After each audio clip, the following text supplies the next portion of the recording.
Why, when we have so many good actors of our own, does practically every Aussie film seem to feature an American or a British actor in a lead role?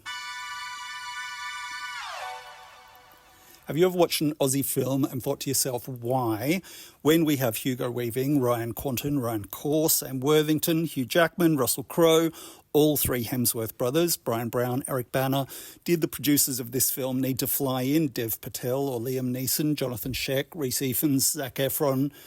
Or why, when we have Nikki Kay, Naomi Watts, Rachel Griffiths, Toni Collette, Kate Blanchett, Sarah Snook, Margot Robbie, Rose Byrne, did the producers feel the need to bring in foreign labour like Meryl Streep, Julie Gardner, Noomi Rapace, Elizabeth Moss, Monica Bellucci, Sally Phillips?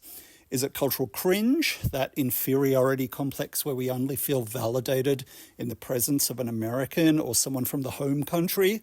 That might have been true once upon a time, but today the reason is often just economics. Films are expensive things to make, and a producer might need to strike a co-production deal with another country to bring in investors from both countries and cobble their budget together, and that might mean a certain percentage of their cast or crew also have to represent that country.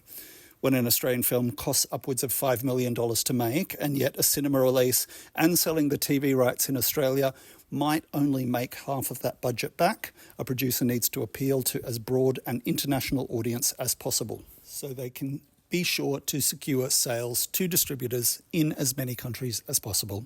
An international sales company might pay several million for international rights to your film if they think there's an audience for it, so a big, well-known name makes good economic sense in this case. Goran Starevsky's You Won't Be Alone was both of these things that I've just talked about, an international co-production, and it starred Noomi Rapace. A dark fairy tale, entirely in Macedonian language, might be a bit of a hard sell to an international sales company. Throw the girl with the dragon tattoo in it, and suddenly they're keen on opening the film in cinemas in London and New York. The Liam Neeson film Backlight might have shot in my hometown of Canberra, Australia, but that was just because the Australian dollar and COVID safety made shooting in Canberra better value to this American production's bottom line than shooting in Vancouver or Atlanta. Sometimes a foreign actor just makes sense to the screenplay, like Ozark star Julie Gardner playing a foreign backpacker trying to survive the hard-drinking mining community as a barmaid in the Royal Hotel. Let's put up with it for a few weeks. Once upon a time, the Australian government's film investment scheme demanded an international star before they would agree to co-invest in an Australian film, which produced, I feel, some of cinema's more questionable headliners. Nothing about the actors themselves, but you have to wonder at the value actors like Rhys Ifans bring to an Australian film's marketability.